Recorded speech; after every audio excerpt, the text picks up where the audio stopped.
2,682,716 tests for coronavirus have now been carried out in the UK, and that includes 100,678 tests carried out yesterday.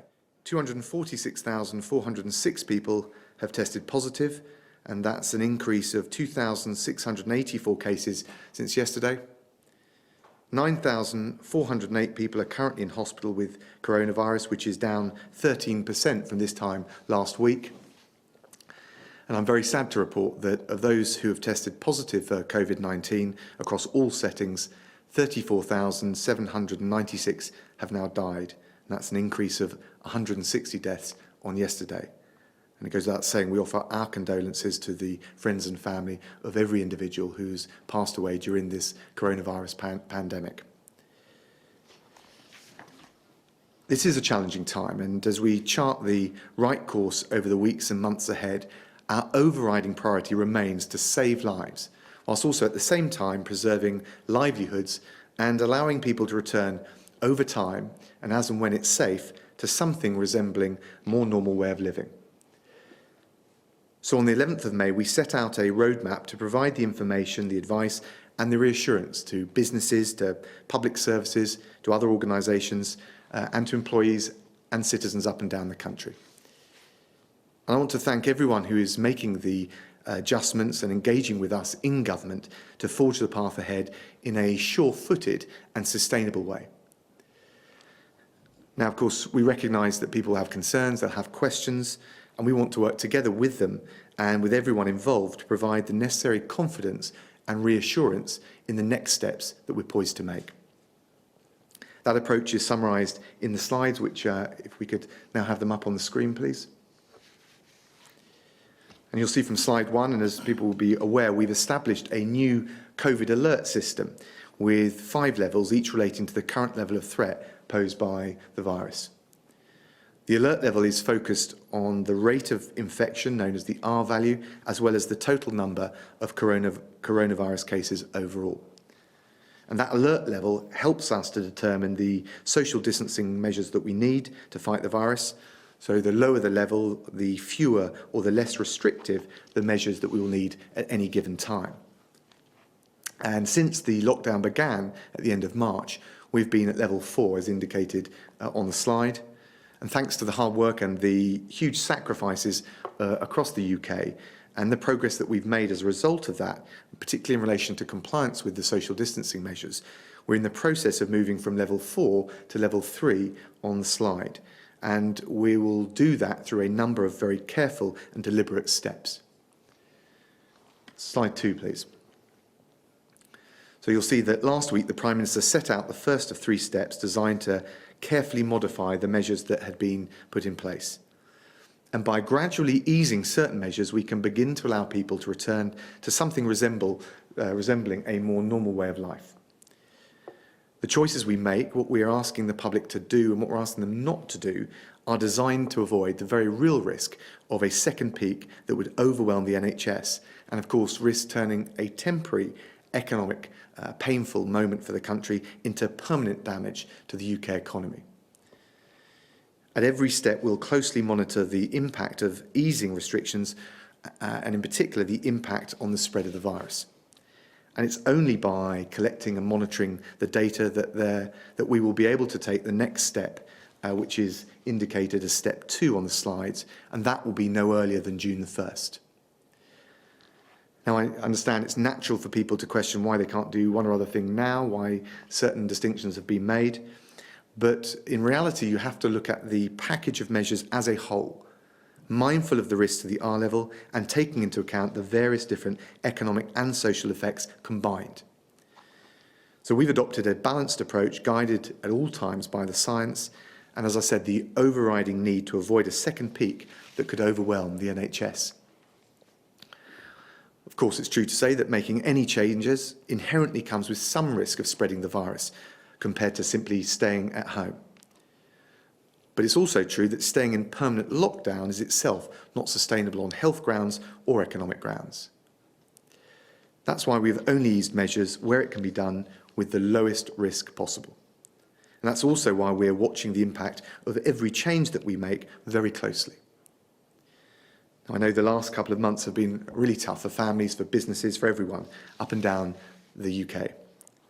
But it's only by keeping to the plan, sticking to the rules, even including when those rules change, that we will beat coronavirus for good.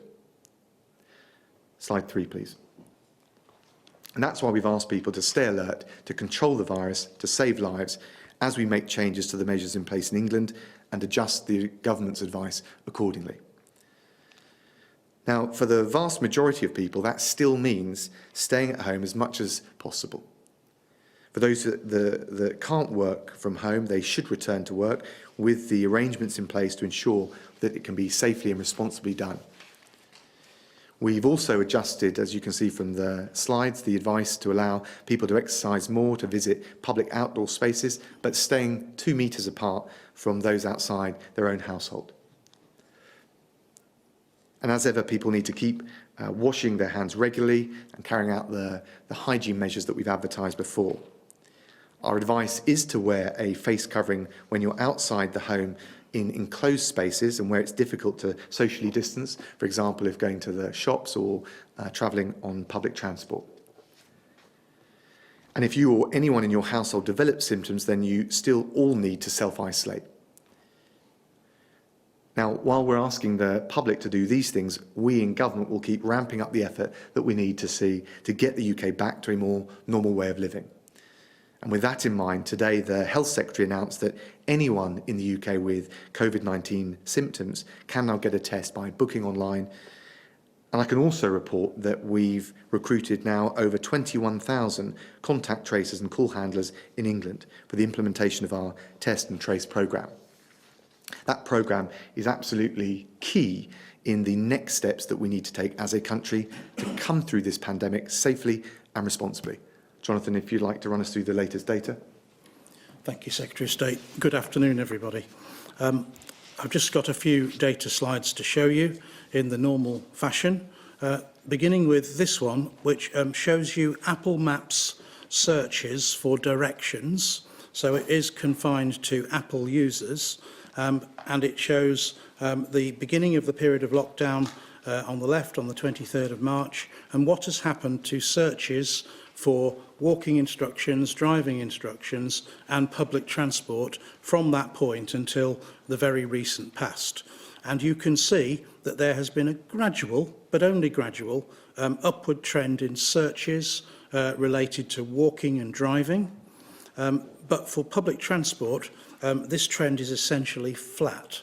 And this is very much in line with the guidance that the government has issued about avoiding public transport wherever possible, saving it for key workers. And clearly this is a trend that the public are following.